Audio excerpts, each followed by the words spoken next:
new existence of time, space, and matter. Every day, new discoveries are unlocking the mysterious, the mind-blowing, the deadly secrets of a place we call the universe. It bursts from the sun with the power of 10,000 nuclear weapons, heading straight for Earth. Think of totally destroying the power grid of an entire continent. Television, radio, internet, all down. So is running water, fuel deliveries, food and groceries across the globe. These storms have a planetary footprint, and the potential for loss of life is quite large. Within a year, millions of people are dead. National infrastructures are ruined, and they never come back. This isn't a disaster film. This is a 2009 research report from the National Academy of Sciences, and some say the global catastrophe it outlines may be coming soon. We're overdue. Solar magnetism. Why is it so deadly and so misunderstood? And is there anything we can do to escape the magnetic storm?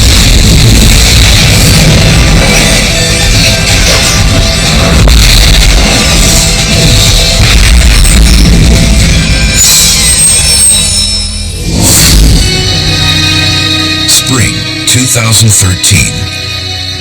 The northern lights dazzle millions in the night skies above New York, Chicago, Washington, D.C., and across Europe. These auroras are the result of a coronal mass ejection, also known as a CME. It's a massive magnetic flare from the sun. The extreme magnetic field is like an explosion on the surface of the sun, and it's 10 to the 25 joules worth of energy. That's 100 million times more energy than the largest nuclear device that man has ever made. Billions of tons of solar material fired off into space. Electrically charged, magnetically polarized, aimed directly at us. These things are the size of, well, they're 100,000 miles across. They're a third the size of the sun. So it's like accelerating the whole Mississippi River and making it move at 1 million miles an hour toward the Earth. Scientists at NASA's Goddard Space Center observe the solar flare. But the CME is moving faster than anticipated. 90 seconds after citizens first see the northern lights, most of the continent goes dark. The magnetic storm sends ultra-high voltage through power lines across North America.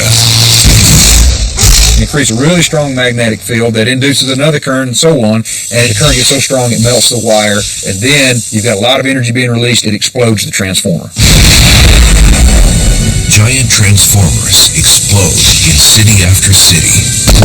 All electricity disappears. So do communications, as satellites are burned out. There are no phones, no television, no radio, no internet.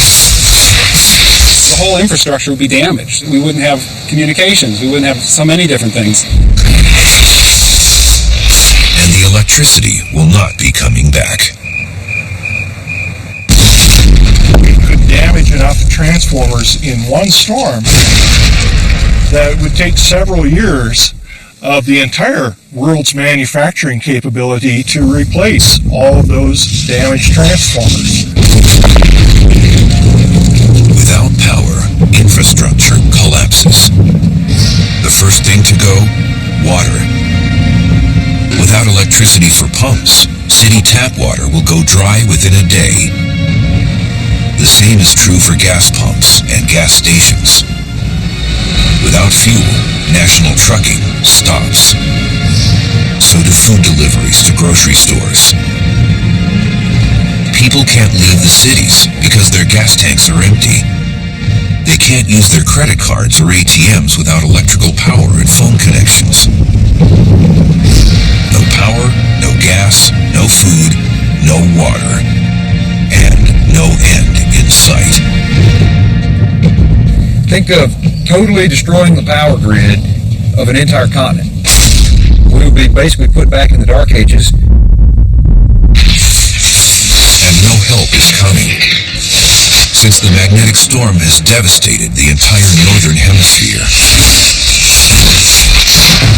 These storms have a planetary footprint. They extend not only across the entire continents, but arguably across the entire planet. It's not just a magnetic storm, it's a magnetic apocalypse. There would be billions or even trillions of dollars of lost economy. And that's not the only thing lost. The consequences and the potential for loss of life are quite large. Perhaps taking out a third to a half of the population of the civilized portions of the world. Sound unlikely? But that is exactly the conclusion of the National Academy of Sciences report from 2009. A magnetic storm from the sun could wipe out our technological infrastructure, killing millions of people and destroying much of what we think of as 21st century civilization. It's not just guesswork. A solar magnetic storm actually knocked out power to Quebec in 1989, blacking out an entire Canadian province. But that storm was small. We're seeing storm events over the last 30 years or so that jumped up literally 10 times larger than that 1989 storm. A new generation of solar satellites has revealed just how big these solar flares are and how vulnerable our planet is. As society, we are not prepared for a long-term blackout of the power grid. Can this scenario be prevented? Possibly, but only by understanding one of the most basic forces of the universe and one of the least understood: magnetism. Magnetism is key to understanding a lot of physics because it affects a lot of things. It affects how stars condense. It affects how galaxies form. It affects how black holes collapse. Magnetism is everywhere and in nearly everything. It is one of the four fundamental forces of physics, the forces that keep the universe itself together. Physicists have identified four fundamental forces at play in nature. There's a strong nuclear force that holds atoms together, the weak nuclear force that also has to do with holding together particles and atoms, and gravity, with which we're all familiar, and then electromagnetism is the fourth. Electricity and magnetism are really one and the same thing. For something so fundamental, magnetism often gets overlooked. Besides holding notes on your refrigerator, magnets rarely show up in an average person's daily life. Magnetism is not something that we normally deal with. You can't feel a magnetic field. You can run a magnet over yourself and you don't feel a thing. So it isn't part of our daily experience. The key component of magnetism is that it attracts and repels. I'm holding here two magnets to illustrate how magnetic fields work and, frankly, how strong they are.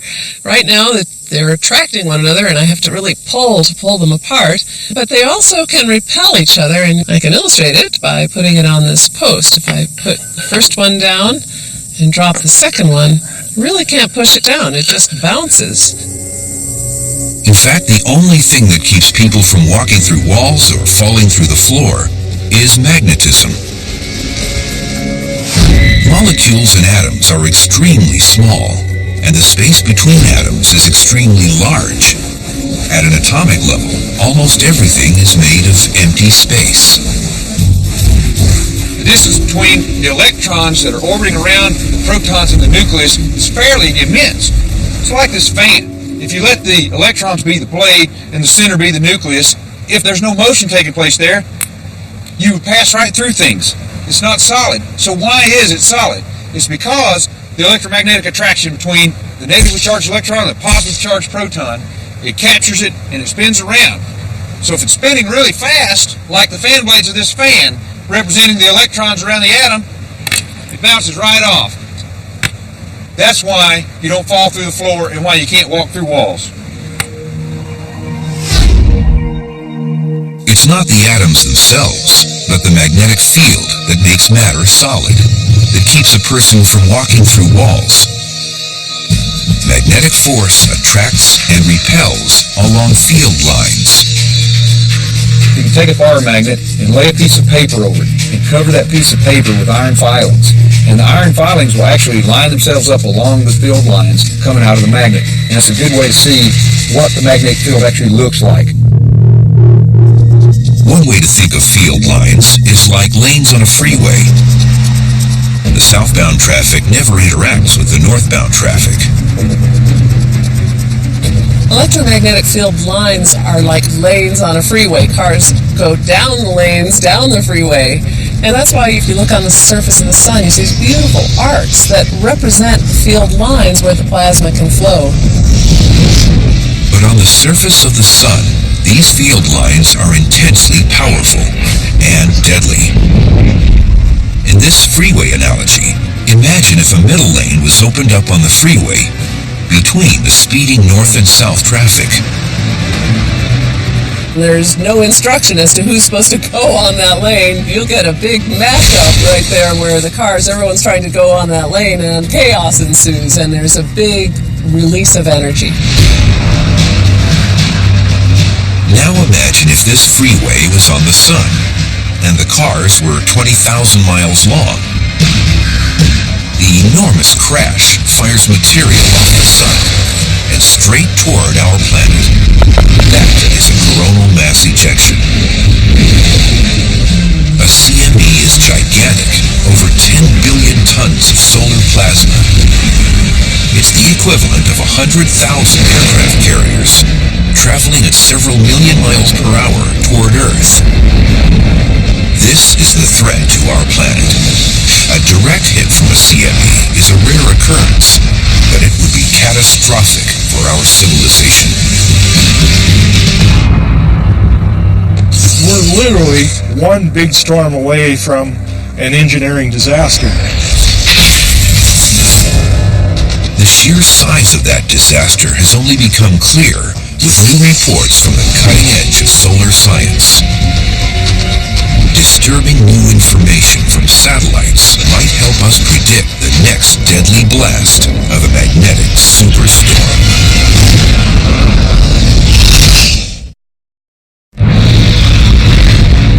Magnetic solar storms have only recently been shown to be a deadly threat to the Earth. The sun is constantly ejecting material, from radiation to X-rays to solar flares to coronal mass ejections. The reason these ejections don't routinely hit us is that Earth is protected. The Earth has this huge magnetic field surrounding it. It's all around the thing. And what happens is, if there's a solar flare, a coronal mass ejection, our magnetic field is our savior. It's our armor. Imagine the Earth as this globe, and the sun is a shotgun. The sun fires off powerful blasts toward the Earth every few days.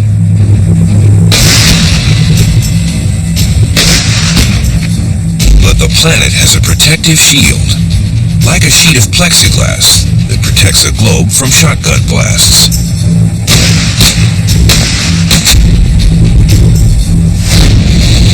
It's called the magnetosphere, a gigantic magnetic field generated by the planet's churning core. It extends out 43,000 miles. Just as a ring magnet repels another ring, Earth's magnetosphere repels the magnetized plasma from the sun. 1 billion tons of superheated, electrically charged plasma hits our planet. And normally just rolls around it. The electromagnetic shield of the Earth is a shield. Charged particles try to get in, but they bounce against and get redirected by the magnetic field. Only a tiny piece of the magnetic storm gets caught in the small opening at the planet's poles, where we see it as the Northern Lights. Earth's magnetic field redirects energetic particles to the poles of the Earth. And we see that when we see the northern and southern lights. Those particles interact with the Earth's atmosphere and cause it to glow. And it's a beautiful light display. The magnetosphere can redirect electromagnetic material, which allows life to flourish on Earth. Without it, radioactive particles would likely kill off all forms of life. Fortunately, the field directs away some material, like solar flares, and allows other materials into our planet's atmosphere, like light and heat. You might wonder, how is it that our magnetosphere protects us from coronal mass ejections, but the sunlight still comes right through, and we have daylight? Well, that's because the coronal mass ejection is mostly charged particles, and it's the electric charge that the magnetic field grabs a hold to and traps. Light has no electric charge, and since it's not a charged particle, it passes right on through the magnetic field like it's not even there. But where does the planet's powerful magnetic force come from? That can be answered with one of the oldest and simplest of magnetometers, a compass. I've got a compass here. It's a pretty simple device to tell you which direction is north. It uses magnetic fields, so sometimes it doesn't always point that way, and I want to show you why it doesn't.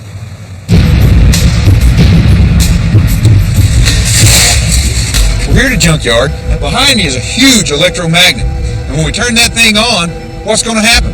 Let's take a look.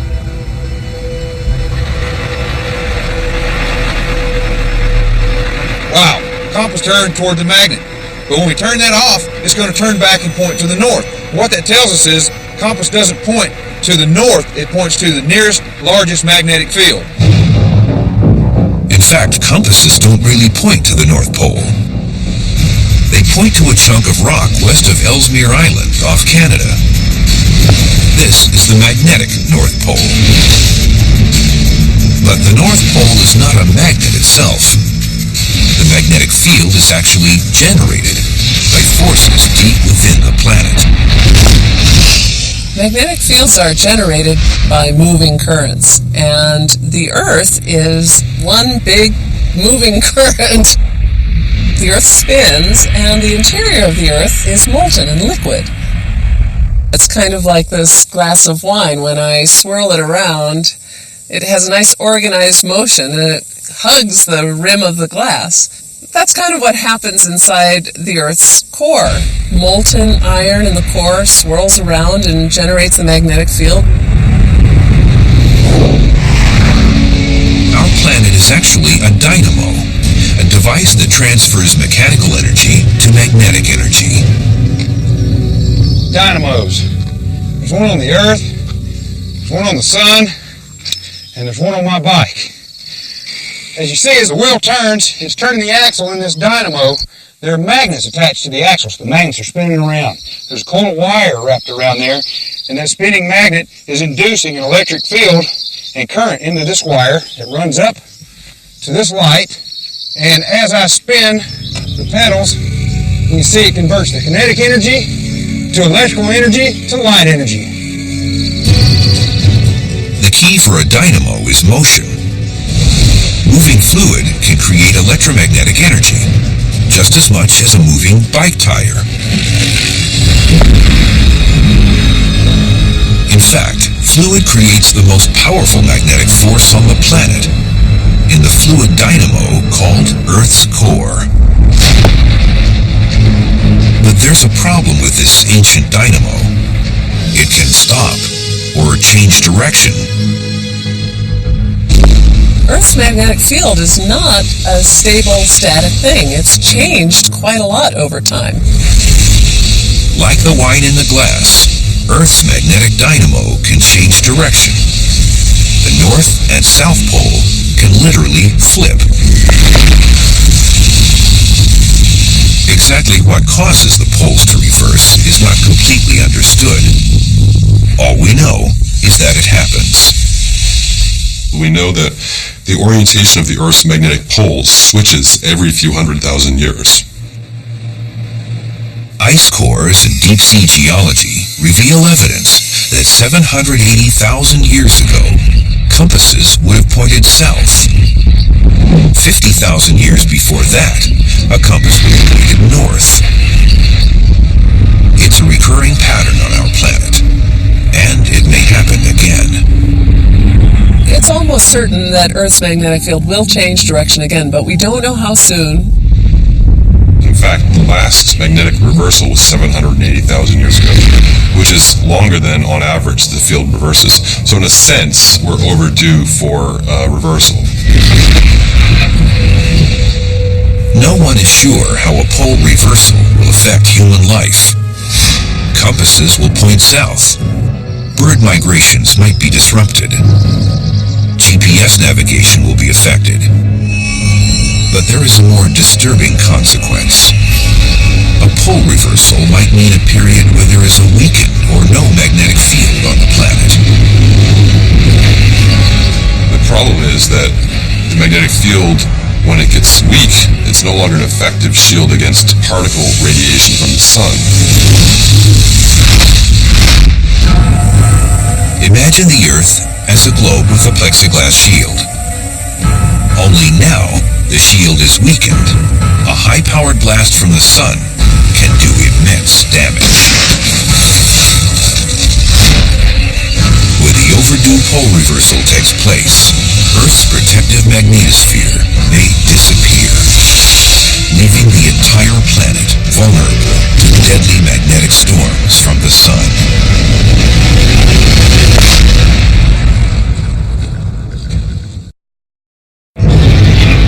Solar magnetic storms pose a disturbing threat to life on our planet.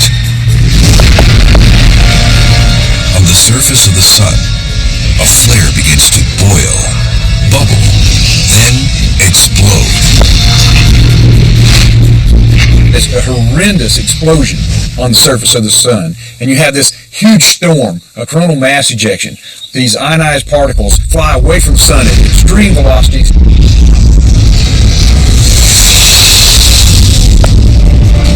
These are unprecedented images from NASA's new satellite called SDO, the Solar Dynamics Observatory.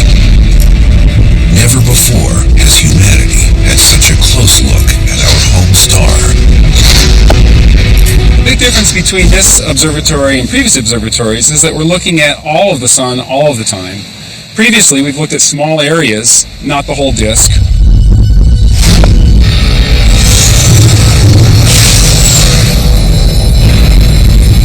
Launched in February of 2010, the SDO measures magnetism, ultraviolet rays, and even the interior of the sun.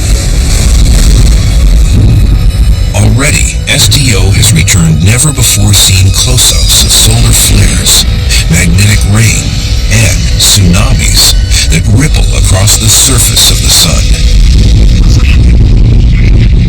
It's like having a DVR. You can go back and you can catch the interesting part, having an instant replay. So we're going to see connections that we've never seen before. One of the most important connections is that all solar activity is basically magnetic activity. The key to understanding the variability of the sun is magnetism.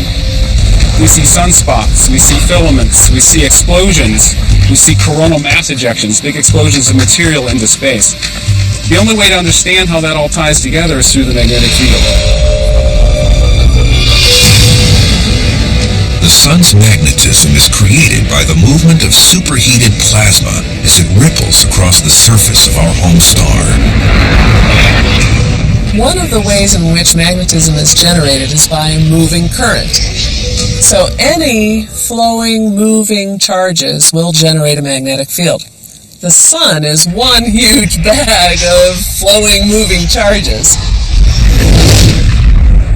One of the magnetic phenomena that can actually be seen from Earth is a sunspot. Now, if you look at the sun and you see a sunspot, it looks like a dark spot. What's really happening is the magnetic field is twisted up on itself in a certain way. It looks kind of like when you pull the drain out of a bathtub and it spirals down into the drain. You create sort of a tornado, a vortex, on the surface of the sun. And you have extremely strong electromagnetic fields there. A sunspot can lead to something far more dramatic, a solar flare. There are explosions on the sun. We call them solar flares. Solar flares can be either fairly small, by which I mean the size of an atomic bomb, or they can be as big as 1 billion atomic bombs, all happening at the same time. Solar flares arc millions of miles above the surface of the sun. These magnetic storms are more than simply intriguing astronomical data. The sun's magnetic field creates a dynamic, ever-changing atmosphere throughout the solar system. It has come to be called space weather. Space weather is the idea that things that change in space can have effects on us here on the Earth. And how do we measure that? How do we learn to predict it? Space weather can affect satellites surrounding Earth. High-powered X-rays from a solar flare can cause millions of dollars of damage in communications and navigation satellites. Astronauts on the shuttle and space station have to know the space weather forecasts to avoid deadly radiation during a spacewalk.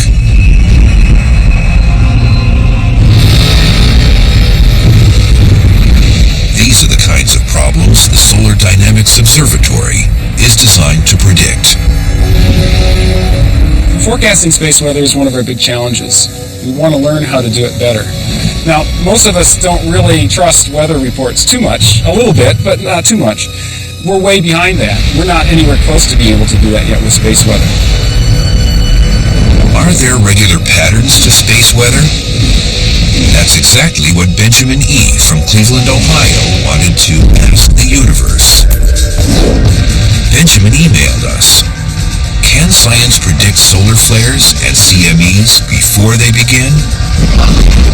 Interesting question, Benjamin. We'd love to be able to predict exactly when giant coronal mass ejections occur. It turns out that roughly every 11 years, there's a maximum in the number of sunspots, coronal mass ejections, solar flares, and associated activity. We can predict roughly when that'll occur. However, we can't predict when any particular sunspot group or coronal mass ejection will occur.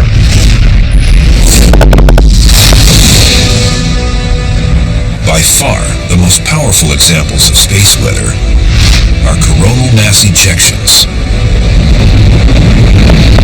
They are connected to the solar cycle, peaking during solar maximum, with as many as 2 or 3 per day.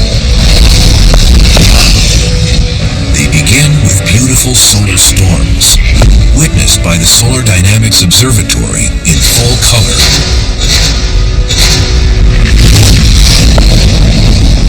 A hurricane of magnetic fields will grow and swirl, sending arcs and plumes of flaming plasma thousands of miles over the surface of the sun.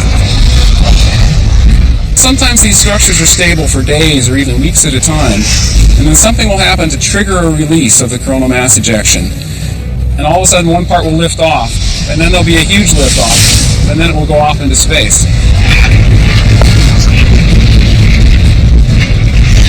The gigantic burst of charged plasma heads toward our planet, where it usually flows harmlessly around our magnetosphere.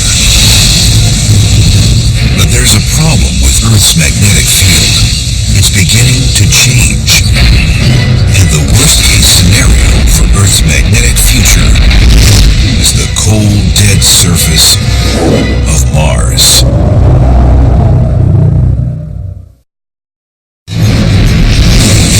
Magnetic storms may well be able to bring civilization to a standstill.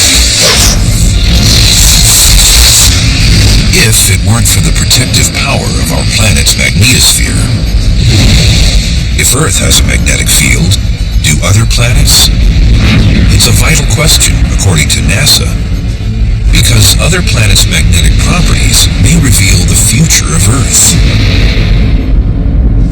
1, 0, liftoff. We have a liftoff. Only with the beginning of the space programs in the 1960s have we been able to detect the magnetic fields of other planets.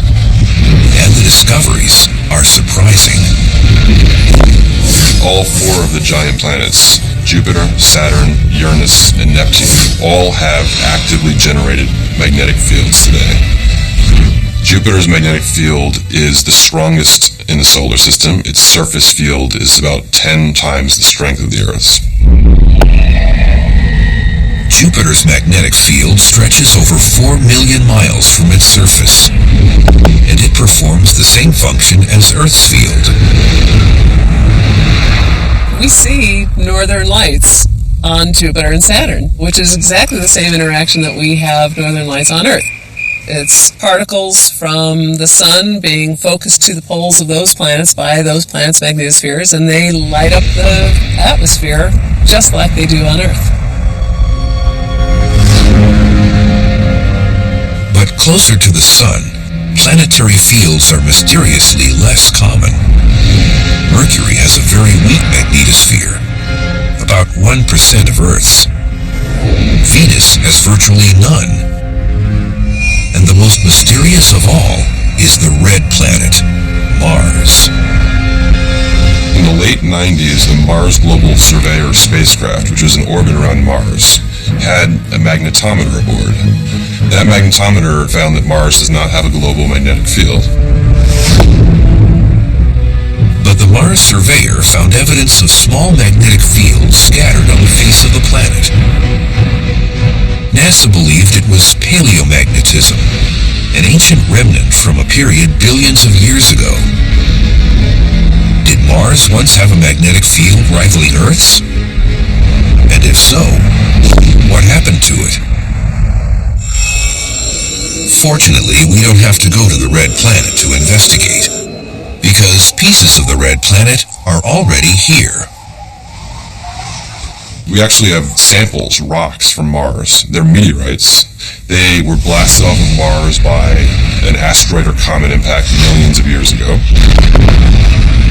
These rocks wandered around in space, and then some of them landed on the Earth randomly.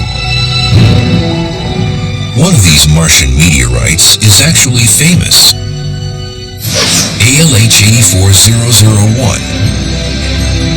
Some scientists have suggested it contains the remains of ancient Martian life forms.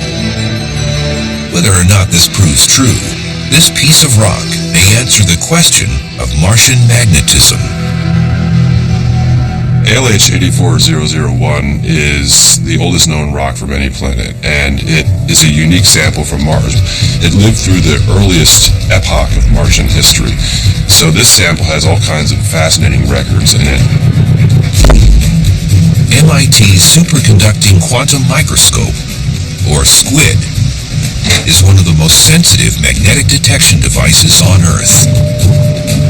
A sample from the Martian meteorite gives up startling results under the SQUID lens. We showed that this rock is magnetized, and the magnetism, the paleomagnetism, has been very precisely dated to be about 4 billion years old. Beneath the surface of the meteorite is the ancient record of Mars' magnetosphere. 4 billion years ago, a strong magnetic field was generated by churning magma in the planet's core. Early magnetic Mars was a fundamentally different place than the one we see today. The atmosphere, we think at that time, was much thicker than it is today.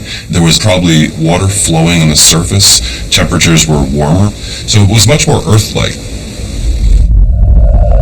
Then, mysteriously, Mars died.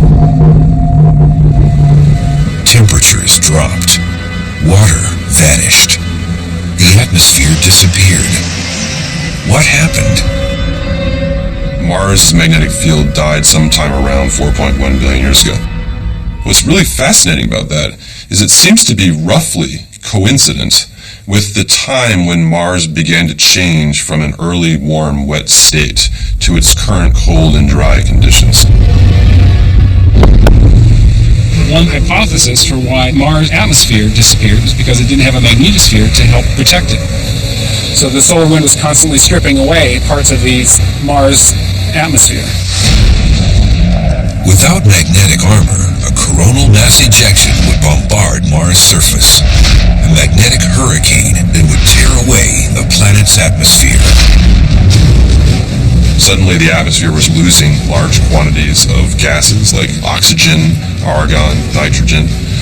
The atmosphere got thinner over time. Liquid water stopped being stable on the surface, and Mars kind of went into a stasis, a cold, dry stasis. But could it happen on Earth? Certainly, at some point, the Earth's magnetic field will shut down, but that's a long way off. A more immediate issue is when will the Earth's magnetic field reverse? As we saw earlier, our planet reverses its field every few 100,000 years, and we're overdue. When the Earth's magnetic field reverses, the process may leave Earth without a protective magnetosphere for a period of days, or even longer. This could lead to the very real possibility of the Mars scenario. We're going to see magnetic storms like we've never really experienced since modern civilization. But we don't need a planetary reversal to wreak havoc. Experts say our entire society could be destroyed by a magnetic storm. Planetary disaster might be avoided, but steps must be taken soon. And the clock is ticking toward magnetic apocalypse.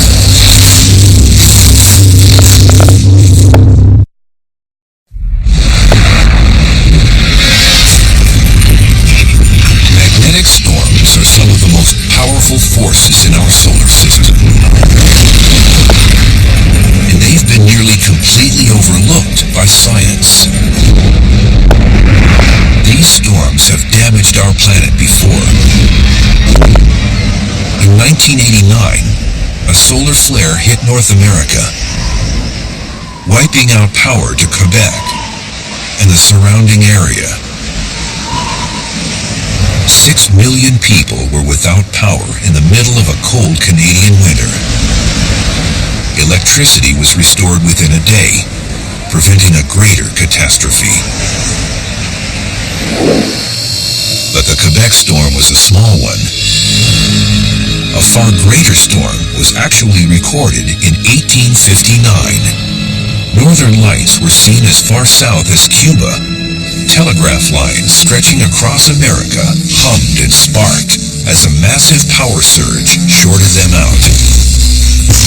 This may have been one of the largest geomagnetic storms that has ever occurred.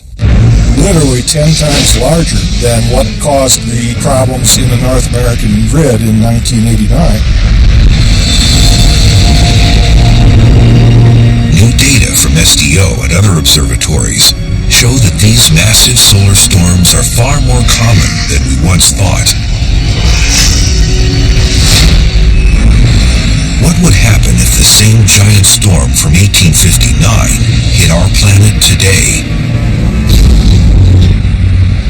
The disaster would begin with a sunspot erupting on the solar surface, firing billions of tons of material directly at Earth.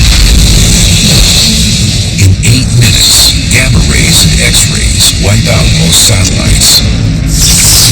Our wired society is now blinded. No GPS, no plane navigation, no satellite or cable television. We have hundreds and hundreds of satellites in orbit, and on average, each of those satellites cost $500 million. Well, there's hundreds of billions of dollars right there that's gone. Within 8 to 16 hours, the great mass of ejected solar material hits Earth's magnetosphere. overwhelms it and blasts across the face of the planet. Infrastructure will start seeing large induced currents starting to flow through large power lines. It's going to make power transformers explode all across the country. When the transformers go, every piece of electrical equipment in America goes with it. It's a critical infrastructure, probably the keystone infrastructure. If you take electric supply away, virtually all other infrastructures will fail either immediately or within just a few days. Where does your drinking water come from? It needs electricity in a lot of cases to pump the water up, so you're not going to have drinking water. You're not going to have lights unless you have your own generator. And then when the generator runs out of fuel, well, if you run down to the gas station to get some more fuel for the generator, there's no electricity to run the pumps. The electricity will not come back on because the transformers will be too damaged to repair. They will have to be completely replaced, and that is not a simple proposition. It takes at least 6 months to build a single transformer from scratch. That means no electricity, no water, no fuel, no banking for 6 months. For major cities. Smaller cities will take longer. To rebuild the entire grid might take over a decade. The cost of repair is staggering. The cost in human lives, disturbing. There is no way that we could sustain a 300 million population in this country with large disruption of that scale. Some estimates suggest that a large magnetic storm could lead to the death of 1/3 to 1/2 of the population of the developed world. That's 100 million deaths in the US, 250 million in Europe, 1 billion in Asia. Lives lost to the power of a magnetic storm. Up until this time, this sort of disaster has truly been incomprehensible. Can anything be done to prevent this type of destruction? Experts are trying to plan for that now. With better observation of the sun's explosive magnetic surface, as well as designing shields for cables and creating surge preventers for transformers. We now have to think in ways of retrofitting design changes into those grids. We're still at early days of trying to figure out how to harden the infrastructures against these. The apocalyptic power of a magnetic storm reveals just how essential magnetism is in our lives and in the very universe itself. Electromagnetism is the most important thing that you can see that's driving our daily lives. I think people don't think about magnetism because it's kind of like a fish in water doesn't think about the water. It's everywhere. It holds everything together. It holds the atmosphere, the action of breathing, the action of seeing is an electromagnetic interaction. Magnetism is a simple force, one of the 4 most basic forces in the universe. It can become a child's toy. It holds our molecules together. And if we're lucky, it protects our planet from the vast powers of the sun. To the inhabitants of Earth, it is one of the most overlooked forces in our universe. Yet magnetism gives.